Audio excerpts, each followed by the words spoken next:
We see the battle of the flying types, the very glassy Shadow Talonflame into the bulky Vulture Mandibuzz. Mandibuzz going to strike first, firing off the Aerial Ace. Talonflame shrugs off the damage and looks to put Mandibuzz's bulk to the test.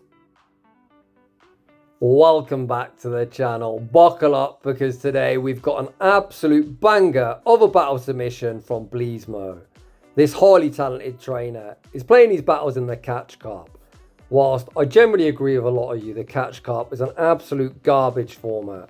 As we've recently had a Team Rocket takeover, it's the perfect opportunity to test out some of your new toys. Today's featured battler is running an absolute crazy triple shadow team, all three Pokemon with massive boom potential. Once again, Talonflame returns to our screens, this time no Flame Charge, opting for that Hail Mary nuke of Brave Bird. We've got one of my favourite Pokemon, the very annoying, very spammy monkey Primeape. Rounding today's team off, we've got Aurorus, also with that ability to vamp up its own attack with that Hail Mary Meteor Beam. Interestingly enough, if we was actually opting for Flame Charge, all three of these very hard hitting Shadow Pokemon have a 100% chance to vamp up their own attack, but I cannot wait to see a few Brave Birds land. With all that being said, without any further ado, let's get into the battles! And in game one, we lead the Shadow Firebird of Death into their bulky Vulture, aka Mandibuzz. This one is the shiny variant. There's a little myth going around that shinies do more damage. Of course, that isn't the case, but shadows do get a 20% attack buff. We force in the Brave Bird, bulky Mandibuzz, and near gets one shot. The trade-off for Mandibuzz, hitting like a wet noodle, is they are insanely bulky, actually able to tank a Brave Bird. We go for the one shield, Incinerate Farm Down, out comes Giratina. We fire off the Fly, not sure we'll reach another move, but Fly, force a Protect Shield regardless. Aurorus hits the field of play, the opponent continued to stay in. I think both me and Blezmo were anticipating the opponent making a catch, however no catch attempt was made. The opponent fire off the Dragon Claw, Aurorus tanks the damage, returns fire with the Weather Ball. Weather Ball forces the opponent's final Protect Shield, and they are going to dump energy, looking to deny Weather Ball number 2. Blezmo says, enjoy yourself trainer, Primeape will carry me home. Primeape hits the field of play, looks to fire off the Rage Fist. The opponent makes a very nice catch, catching the Rage Fist and saving Giratina in the process. Thankfully, the opponent's got a Powder Snow variant of Ninetales in the back. If they were on Charm, we'd already be heading into the next battle, but as the Powder Snow, Primeape looks to close the show, going to block up the Weather Ball, farm up to the double Rage Fist. You know the drill, the first Rage Fist removes Ninetales from the field of play. When Giratina re-enters the arena, the second Rage Fist is going to be all she wrote. GG's, and thanks for playing. After just one battle, I think it's safe to say we are in for a treat today. In the next battle, Blezmo is the algorithm confirmed. Whimsicott says no thank you. The opponent save switch into Giratina, and the Giratina save switch is answered by Aurorus. Aurorus, of course, next season is getting a massive buff as a Weather Ball, getting returned back to what it once was, doing 5 additional damage. Aurorus fires off the Weather Ball forces the protection. His opponent looks to realign their Pokemon. Blezmo like, nah, I don't want Primeape anywhere near that Whimsicott. I'm more than happy to match Protect Shields. We see a very nice overfarm from today's featured battler, trapping the opponent into the CMP type. And to my surprise, the opponent gives up on taking back switch. Out comes Gator. Blezmo recognises he isn't going to reach the Meteor Beam, just settles to the Weather Ball, wanting to do any chip damage he can. The opponent makes a mistake there, clearly not knowing the counts of Aurorus and invested protection when they really didn't need to. Primeape hits the field of play, and Shadow on Shadow crime. I was going to say, if we don't shield, we're going to get knocked out, but clearly I didn't need to tell you that, as you just saw Primeape get one shot. Gator going to fire off the Hydro Cannon. Talonflame instantly puts up that Protect Shield. Talonflame looks to fire off the Fly, but the opponent makes a very nice catch, catching onto Whimsicott. We see Blezmo go for the undercharge. Wanting to leave with a charge move, he's able to do exactly that, leaving with the Brave Bird, and Brave Bird going to be massive overkill, and we're going to be emerging victorious. GG's, very nicely played. Talonflame is a Feraligatr counter confirmed. You heard it here first. Heading into the next battle, we see Drapion in the lead position. It's really unfortunate the Shadow variant of Talonflame is not going to tank an Aqua Tail well whatsoever. Even though the non-Shadow Drapion, this is going to do the majority of our HP. Blezmo tanks the damage, left on fractional HP, fires off the Fly forces a Protect Shield, and we see the save switch into Primeape. Today's team composition, of course, is ABA weak to water, but thankfully in the Season 23 Go Battle League meta, there's not too many things that offer water-type fast move pressure. The most common water types are stuff like Gator, of course, using Shadow Claw, or Blastoise using Rollout, although in fairness, we're also ABA weak to rock. See Gastron enter the arena, tank back-to-back Rage Fist. Primeape putting in a lot of work, getting the opponent deep into the red health range. We send out Talonflame Of course we get denied because the game is somewhat trash, but it's now Aurorus with 2 shields versus the wild. Out comes Ferrothorn. Aurorus is rock ice typing, has many weaknesses. I think both rock and ice are awful defensively. Grass happens to be one of them weaknesses, but thankfully Aurorus has a 2-to-1 shield advantage and a small energy lead. These weather balls are already hitting hard before they're going to do more damage next season, and the second weather ball forces the final protection of the opponent. Aurorus going to invest the first protect shield. Thankfully it looks like the opponent hasn't got mirror shot. Back out comes Drapion. I think our wink on here is quite simple. Farm up 2 the double weather ball, 1 to knock out Drapion and 1 to swiftly knock out that Ferrothorn. Blezmo does exactly that. Weather ball knocks out Drapion. Back out comes Ferrothorn. Aurorus has that weather ball locked and loaded, and we're going to be able to take that game. Let's go Aurorus, pulling off a nice sweep of the back line. Heading into the next battle, we lead the Shadow Fire Bird of Death into Shadow Giratina. Regardless of the quick move, a pretty awful matchup. Blezmo safe switches into Primeape, and out comes Clodsire. These battles, of course, are played in the Catch Cup, where dragons are insanely common, so I don't dislike the fact we're opting for Ice Punch as opposed to that Hail Mary close combat. Primeape fires off the next Ice Punch, which also goes unshielded and offers Blezmo the opportunity to take back Switch. Blezmo looks like he's uninterested in Switch advantage and instead going to send out Talonflame to get a 1 Incinerate head start. Looks like he's going to bank his energy and send out Aurorus. The opponent stays in. Surely you can't be triple weak to ice. Both Giratina and Clodsire already weak to ice. What the heck's in the back? I know a lot of people moan about Catch Cup, myself included, but this is one of the things you've got to love about it. It is so bloody random. Of all the things I was expecting to see in the back, Miltank certainly wasn't it. Blezmo able to reach the weather ball. Uh-oh, trainer. I think you've ballsed up. I think the opponent should have just saved 2 shields for Giratina. As like this, all Talonflame's got to do is reach back-to-back flies. I've been using a lot of Shadow Talonflame in the Catch Cup myself. Shout out Jonkers who shoutcast my battles. Shadow and Shadow Crime. This is already fly range. The opponent looks to call the bait, but fly still gets the job done, and we take that game. Heading into the next battle, we see the Firebird of Death into Hakmo-O. By no means a good matchup, so once again, Blezmo tasks Primeape.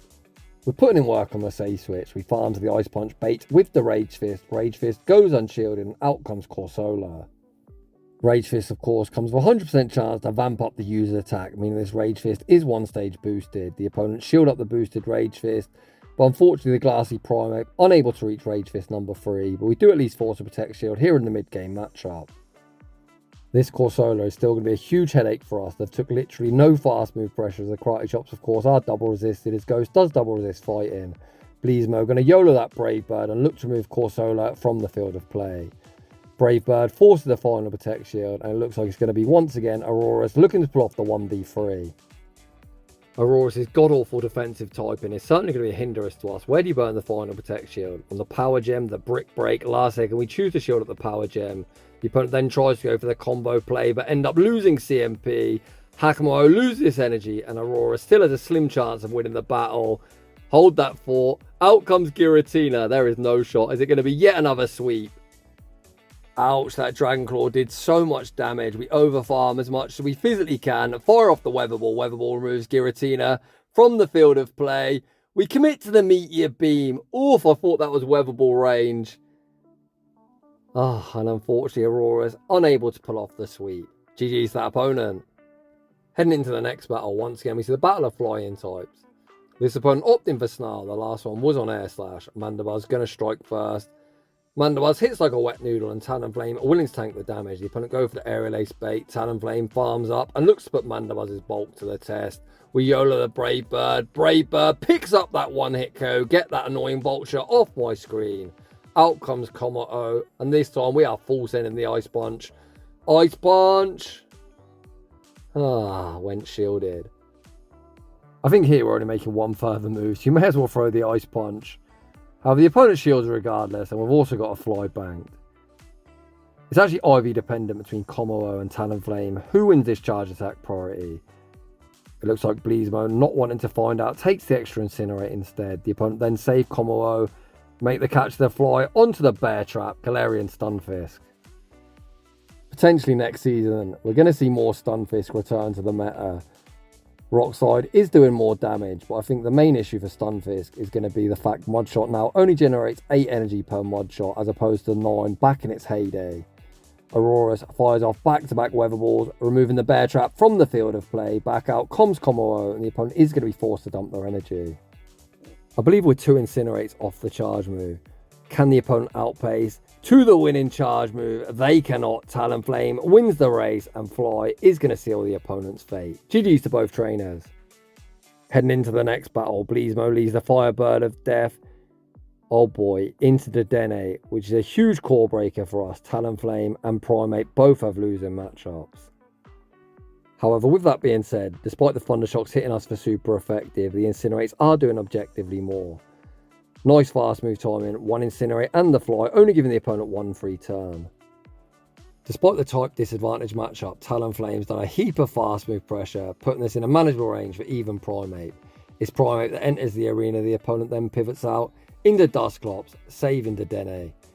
Primeape fires off the Rage Fist. The first one, of course, went unshielded as the opponent recognises the next one will do more. Primeape, not known for its bulk, but were able to survive a Shadow Punch. Not well, but it was survivable. We then see Blezmo trap the opponent into the CMP tie. Rage Fist goes unshielded and down goes Dusclops. The opponent sends out Cradilly, look for the acid farm down, but as we overfarmed, Primeape reaches the boosted Rage Fist, forcing the final Protect Shield of the game. Blezmo wastes no time pivoting into Aurorus and able to reach the Weather Ball on the charge attack priority. I really like that throw there. Of course, getting off damage before the opponent inevitably debuff us. I think they actually threw a Grass Knot there, but regardless, this game's over. The opponent pivots out into the Dene. The Dene gets outpaced to the next Weather Ball. The Little Wish Pikachu going to swiftly get vanquished back to its Pokeball. Cradilly going to die to the Powder Snow damage. It looks like the opponent has a very rudely rage quit the app, hence we're getting a huge amount of lag. Despite the opponent rage quitting the app, of course, that one is still going to end in victory. Heading into the next battle, we see Talonflame into Dust Noir. This is Shadow on Shadow Crime, so both Pokemon applying massive fast move pressure. Just the fast move pressure has got both Pokemon down to around a third health. Blezmo invests the Protect Shield, undertaps the Fly. Fly forces our Protect Shield back, and the opponent is going to be able to win this one shield scenario. I think this sets up a nice little Powder Snow farm down for Aurorus. Blezmo disagrees, actually sending out Primeape. Primeape wastes no time, goes straight for the Rage Fist, and looks to exit this matchup 1 stage boosted. Out comes Malamar, which is a huge core break for the remainder of the team. We reach the Rage Fist, and we really need this to go shielded. Okay, step 1, force the Protect Shield. Oh man, this is tricky. Do we look to call a bait? We actually see the instant shield deployed. A super power. It's going to be double super effective. The opponent go for the foul play bait. We look to fire off the Weather Ball, but the opponent makes a very nice catch, catching onto Hakamo. Oh. How do we win this battle? We're going to farm up as much as we physically can. Fire off the Weather Ball. Weather Ball will removing them from the field of play. We're 1 off the charge move. Malamar able to outpace, and this one is going to end in heartbreaking defeat. GG's to that opponent. Heading into the next battle, and we are looking to bounce back.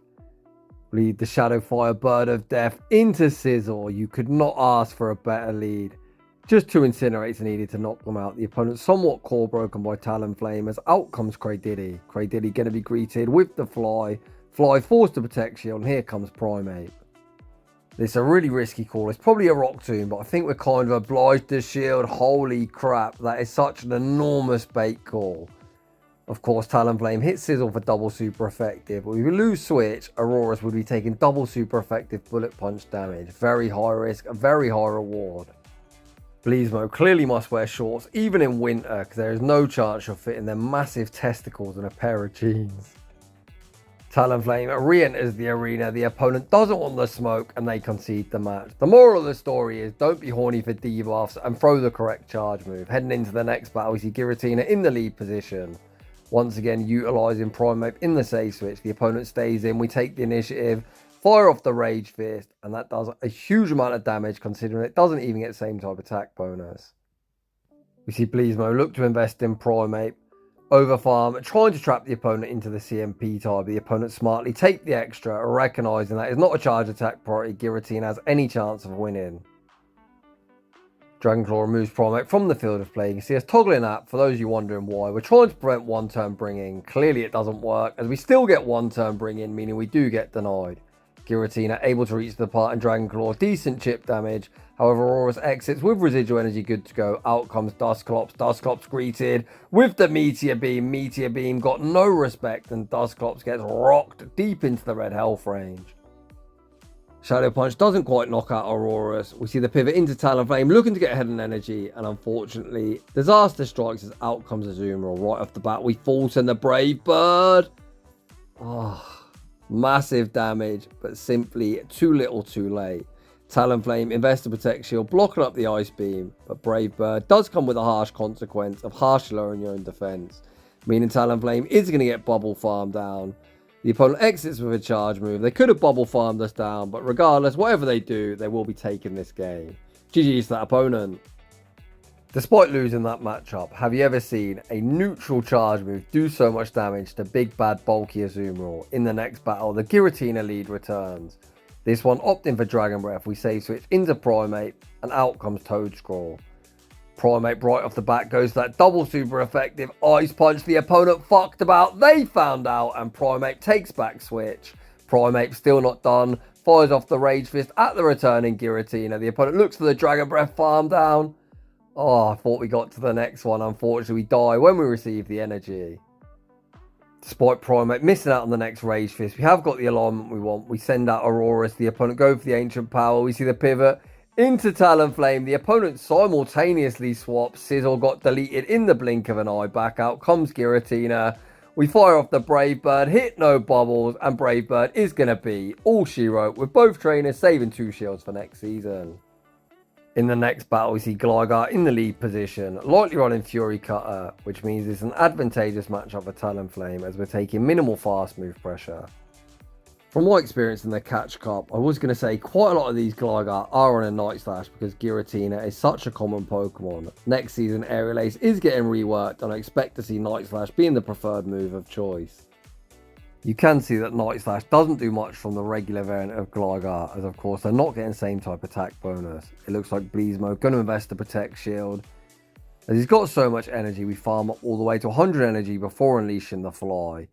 The opponent can't really shield here, because if they shield, we're just going to throw back to back. Or at least that's what I anticipated, but we looked for the Incinerate farm down, unfortunately unable to get it. We invest to protect shield, bank the Brave Bird for the road, see the pivot into Primeape, baiting out Dusclops. Dusclops going to strike first, firing off the Shadow Punch. Primeape withstands the damage, 1 Karate Chop and the Rage Fist for optimal fast move timing. So 2 turn into 3 turn, nice and simple, just for an odd number. However, in this scenario, we look to keep health, throwing back to back, removing Dusclops from the field of play. Gligar at this point, nothing more than a sacrificial swap. The opponent's forced to reveal their third. Out comes Cradilly. The opponent tries to make the catch attempt unsuccessful. The opponent recognised they're going to get Ice Punch or close combat into the face, and they concede the match. Heading into the next battle, we see another Mandibuzz in the lead position. I like how Blezmo plays this. Mandibuzz is essentially the 3rd, 4th and 5th shields. You may as well just YOLO Brave Birds at it. We invest to protect shield, blocking up the Aerial Ace, and right on cue, there is the Brave Bird queued up. Brave Bird, monstrous damage, almost picking up the 1-hit KO. Oh boy, out comes Grumpig. Down a Protect Shield. How the hell do we beat this thing? We fire off the Fly, forcing our Protect Shield back and pivot into Aurorus. Dynamic Punch going to be double super effective, and we see the instant shield deployed. Blezmo is going to have to fire off a charge move before the next Dynamic Punch is reached. We don't quite commit to the Meteor Beam. However, Weather Ball does force the final Protect Shield, and the opponent throws at perfect timing just before the next Weather Ball is reached. Dynamic Punch probably kills that Aurorus, and every Aurorus has ever entered the Go Battle League. It's now a shieldless game. We send out Primeape. Primeape farms up. We look to make the catch. Catch attempt unsuccessful. Looks like the opponent was going for a snipe at the same time. Aerial Ace removes Talonflame from the field of play. Primeape. Karate Chop farms down Mandibuzz. Grumpig cannot return, as even if they've got a charge move bank, they will lose CMP. Out comes Toedscrawl. We need to exit this with energy. We go for the undercharge. The undercharge. Absolutely perfect. Exiting with the Rage Fist. Holy, what an insane play. The perfect undercharge, the perfect endgame, and Primeape is going to clean up. GG's, and thanks for playing. And that is just about going to wrap things up for today's showcase of a very destructive Triple Shadow team in the Catch Cup. A huge shout out to today's featured battler. What a talented trainer this guy is. Holy, there were some phenomenal plays and perfect energy management. So if you're enjoying the content, smash that like button if you're new. Consider subscribing if you'd like your battles featured on my channel. Link to our battle submission form is down below. And as always, a huge thanks for watching, and I'll see you all in the next one.